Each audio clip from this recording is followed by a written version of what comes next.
Ayo, what's up? Welcome back dito sa ating channel dito sa Box TV. Alright, so tayo nagbabalik muli mga kababayan. At ito, pag-usapan natin, no? Grabe, mukhang nabuking, no? Itong si Marcoleta, mga kababayan, no? Dahil po sa kanyang salin. No, kasi sinasabi niya sa kanyang salin, mga kababayan, no, na ang kanyang net worth, no, yung dineklara niyang net worth sa kanyang salin ay nasa 51.9 million lang, no, sa 2025 Statement of Assets and Liabilities and Net Worth o sa salin niya, mga kababayan. Okay, so yung kino-question ngayon, mga kababayan, totoo ba, no, na yan lang ang kanyang Statement of Assets, Liabilities, and Net Worth? Okay, so yan ang ating alamin ngayon at pag-uusapan. Pero syempre, bago ang lahat, please don't forget to subscribe, like, share, at comment dyan sa comment section. At syempre, shoutouts tayo sa mga followers natin. At maraming salamat sa inyong suporta. At lagi nating inihiling, 1 view, 1 like po sana sa ating video. I-click na rin po ang notification bell. Okay? So ito, mga kababayan, no, grabe naman to. Mukhang nabuking etong si Marcoleta, mga kababayan, no?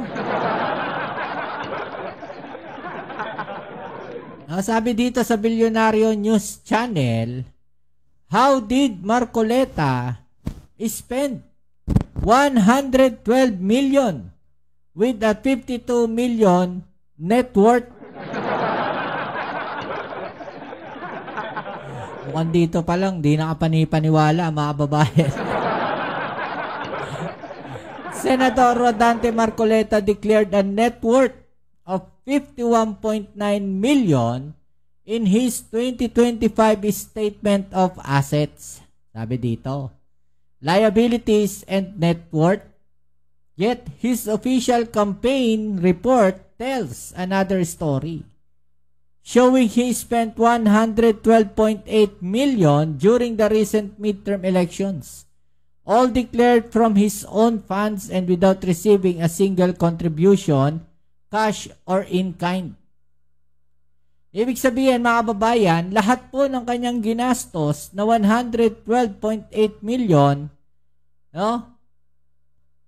Sariling pera daw po niya yan. Okay?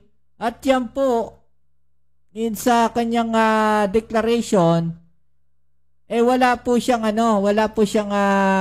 cash or in kind na contribution, mga kababayan, sa kanyang kampanya na itong midterm election.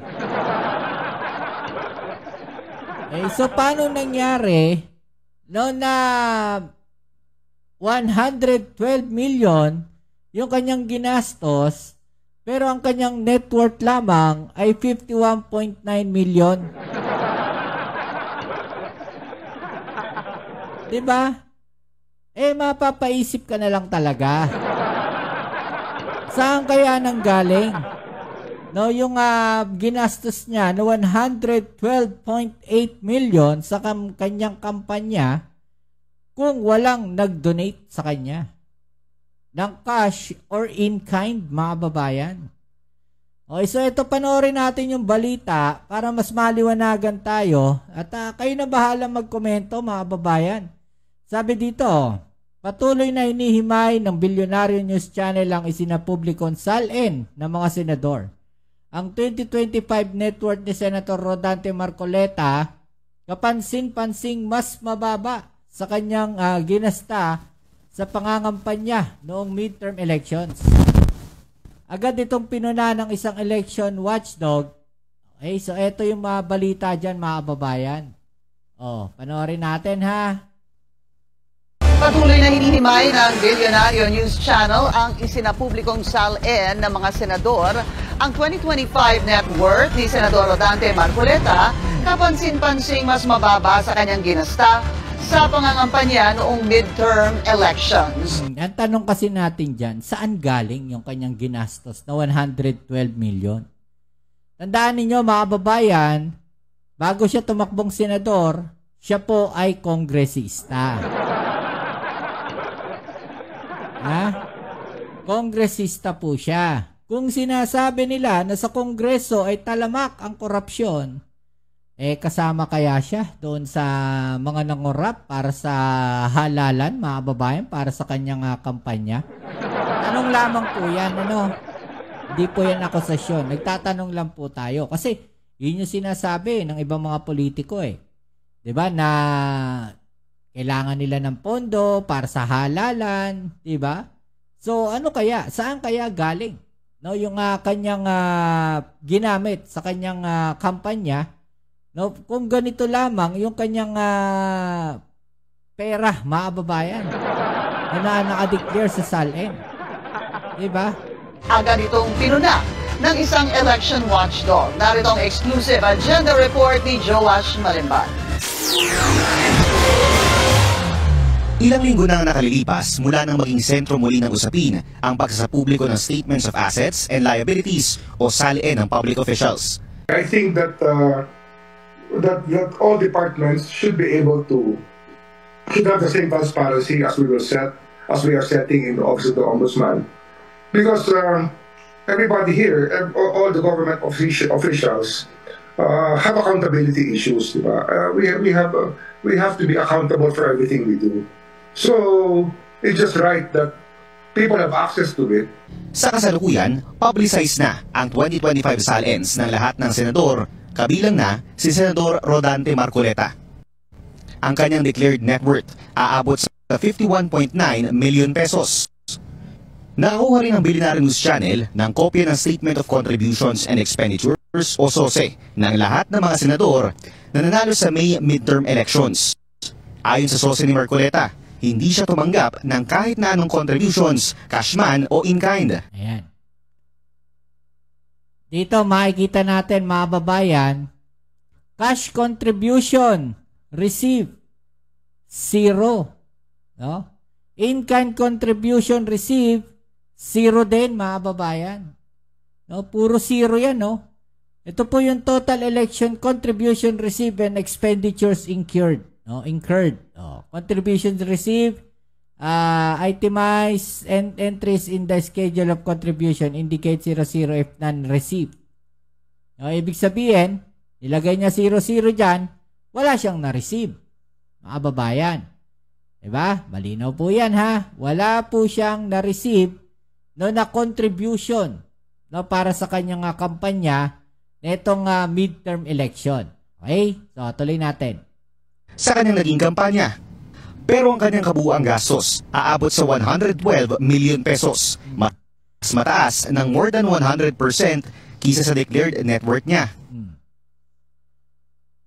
Nakasulat dito, expenditures incurred. Subtotal of A to H, 112 million 857,951.44. Subtotal of I to K, 00. Baka ito yung yung mga nag-donate or something. No? Wala po siya nilagay dyan, mga babayan. Ang pinakamalalaking gastos ng senador napunta sa kanyang TV political ads. Ang buong 112 TV political ads, mga babayan. No, pero kung titignan natin, siguro, no, ako honestly, siguro, no, ang pinakamarami niyang political ads yun doon, no, sa kanilang station, no, kanilang channel, mga babayan. 'Di ba? Sobra yung exposure niya doon eh. No, halos araw-araw meron siyang interview doon, mga kababayan. Binayaran ba yun? Parang hindi naman ata. Ewan natin, no? May expenditure siya na may binayaran siya, eh, di ba? So, leave it as it may, di ba? Pero nakakapagtaka dito, ang question kasi dito, saan? No, nanggaling yung 112 million niya, di ba? Na ginastos sa kanyang kampanya. million pesos na gastos na ito, idineklara niya sa COMELEC na galing lahat sa sariling bulsa. Sariling bulsa daw niya, mga kababayan, ha? Sabi dito. Red flag ito para sa convener ng Election Watch Group na kontradaya na si Danilo Araw. Red flag daw, mga babayan. Bakit kaya red flag? No? Anong dahilan? Bakit red flag, mga babayan, yung ginastos netong si Marcoleta sa kanyang kampanya. O ito, alamin po natin, bakit po na red flag po yan? I find it a bit unusual that even if in-kind contributions would be expected, Marcoleta doesn't have any. So he gives an impression that he funded his own campaign, when in fact his SALN is not enough to fund such a 100 million peso venture. Hindi raw kaya ng kanyang SALN yung kanyang ginastos na 112 million mga kababayan sa kanyang kampanya. So, yun daw yung nakakapagtaka. Paano daw nangyari yun? Kung walang nag-donate sa kanyang kampanya, paano nangyari no, na nakapag-gasto siya ng 112 million samantalang ang kanyang dineclare sa SALN ay 51 million mahigit lang o almost 52 million. Remember that the expenses theoretically only cover a few months of the campaign season. Nakakuha rin ng aming team ng isang dokumento ng House of Representatives noong 2018 kung saan idineklara ni nooy Congressman Marcoleta ang kanyang net worth na nasa 28 million pesos lang. Okay. So yung SALN daw po niya ay 28 million lang mga kababayan nung siya ay kongresista pa. Saan kaya nang galing?